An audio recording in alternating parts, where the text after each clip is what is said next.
Hello everyone.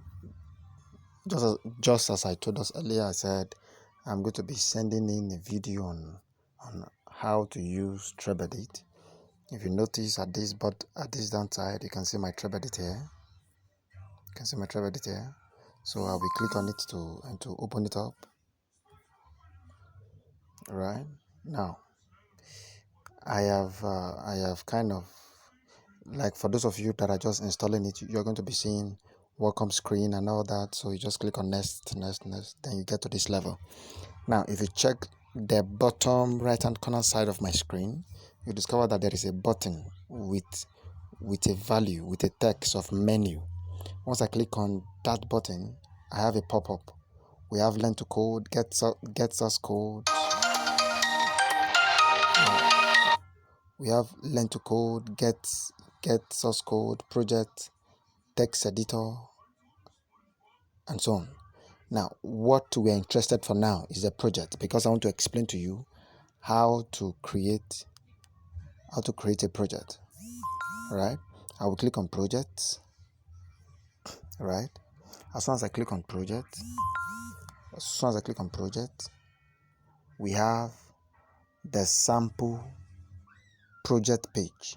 Don't forget that this sample project page comes with trebedit once you download it and you have installed it. Now, for us to keep our work very clean and clear, we are going to be deleting it. For us to delete this folder, how do we do that? You long press it, you click and hold. Then a pop-up will appear at the bottom side. We have rename, export, compress, and delete. So we are going to be clicking on delete. I will click on delete to delete it. Are you sure? Yes.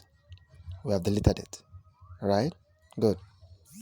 Now we want to start our project from the scratch. We want to start from the basics. We want to start afresh. Are you getting it? Good.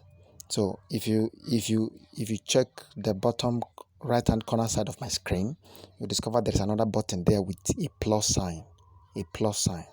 Once I click on the button, we have a pop-up that says create new project, new file, import folder, import file, and so on.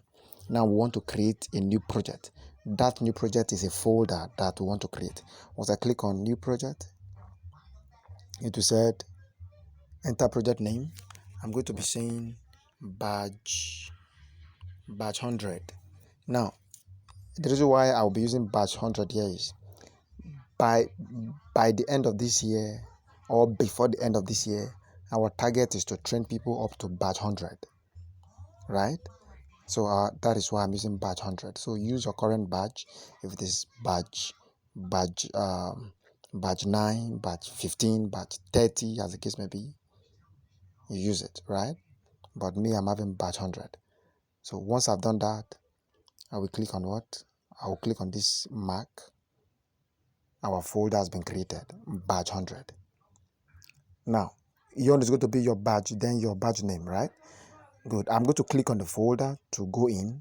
I am currently inside the folder. If you check the top, the top of the screen, you discover that the name of the folder is showing, which is batch 100. Can you see that? So yours is going to be your badge name. Now the next thing that we need to do is to learn how to create a file. We are inside of our folder. Now, how do we create a file? If you check your screen, you discovered on the right hand corner side, there is a button. That same button with a plus sign is still there, right? Click on it again. We still have the same pop-up, right? But this time around, we are not creating a new folder, but we are creating a new file. So I will click on this, which is create new file. Can you see this? I will click on it, create new file. Then I will now enter the name of the file. Now, first of all, I want to say that when you are naming a file, you don't give gap. For instance, I want to say my first project. This is a wrong way of naming naming a file. You don't give gap, right? Even if you want to type 70 words, you type them in form of one word. So it's going to be my first, right, project. Can you see?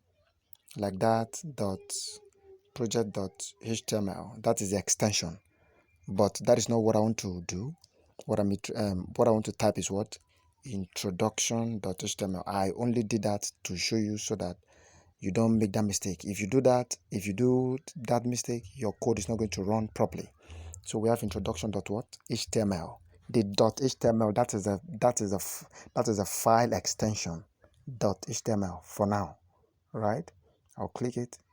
So we have introduction.html. Is it working? It's working.